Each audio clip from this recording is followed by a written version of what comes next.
Franklin plants a tree. Franklin could climb trees and swing from branches. He liked to play with his friends at the treehouse and go for walks with his family in the woods. So Franklin was excited when he learned that Mr. Heron was giving away trees for Earth Day. He could hardly wait to have his own tree in his own backyard. On Earth Day, Franklin got up early and dug a huge hole right outside his bedroom window. He wanted to plant his tree as soon as he got it home. Tonight, he'd invite his friends over to build a new treehouse. Tomorrow, he'd look for an old tire and make a swing. Franklin grabbed his wagon and hurried off. He didn't want all the big trees to be taken. In the park, a large crowd was lined up in front of Mr. Heron. Franklin saw lots of boxes, but he didn't see the trees. Maybe they're not here yet, he thought. Then he saw Rabbit leaving. "Don't you want a tree?" Franklin asked. "I have one," Rabbit replied, tapping his knapsack. Franklin was confused. Rabbit reached into his knapsack and pulled out a tiny tree. "That's not a tree," Franklin exclaimed. "That's a twig." "It's a baby tree, Franklin," exclaimed Beaver. "It's called a sapling.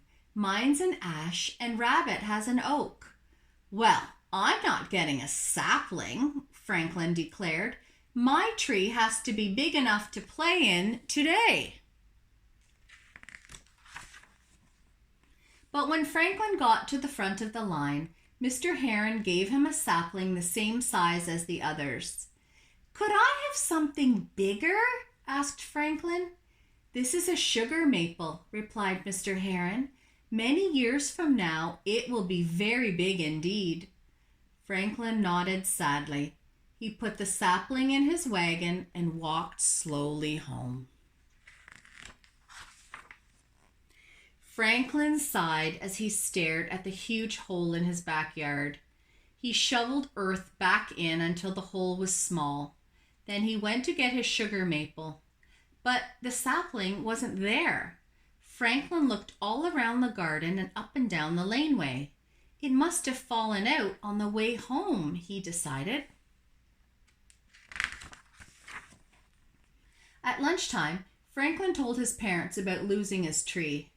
"But it doesn't matter," he added. "It wasn't big enough to play in." "Big or little, you promised to care for it," said his father. Franklin slumped down in his chair.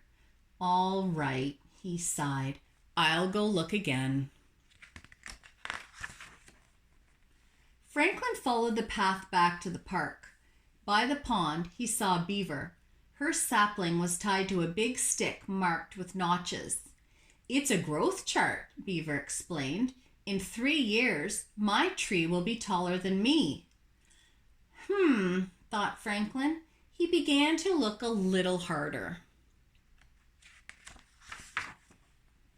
In the meadow, Franklin saw Rabbit with a watering can. "I've planted my sapling where it can get lots of fresh air and sunshine," explained Rabbit, "and I'm going to water it every day," he added. Franklin thought about his sugar maple. If it didn't get sunshine and fresh air and water, it would never be taller than him. Franklin started to hurry. Near the woods, Franklin saw Bear painting a small fence bright red. Inside it was Bear's sapling. "This will protect my pine tree until it's big and strong," Bear explained. "I don't want anyone to step on it by mistake." Franklin thought about someone stepping on his sugar maple. If that happened, it would never grow big and strong and be taller than him. Franklin told Bear everything. "I've looked all over," Franklin moaned. "Now what do I do?" "Maybe someone found your tree and gave it back to Mr. Heron," Bear suggested. Franklin cheered up and ran off to find Mr. Heron. Back at the park, Franklin saw Mr. Heron packing up boxes. "How's your sapling doing in its new home?" Mr. Heron asked. I lost my tree, Mr. Heron, Franklin replied. I've looked everywhere, but I can't find it. Mr. Heron reached into a box and lifted out a sapling. Is this it, Franklin? He asked. Someone found it on the path. My tree, cried Franklin. Thank you, Mr. Heron. I'm going to plant it right away. Mr. Heron smiled.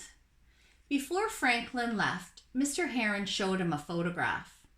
That's me when I was your age, he explained, planting my first tree. Did it grow? Franklin asked. It sure did, Mr. Heron laughed. We're standing under it.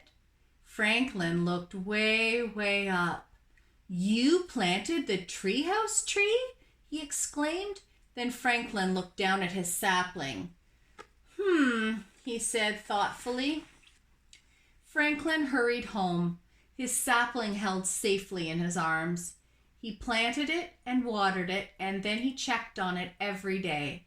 And every day, Franklin was sure that his tree grew a little taller and a little stronger, just like Franklin.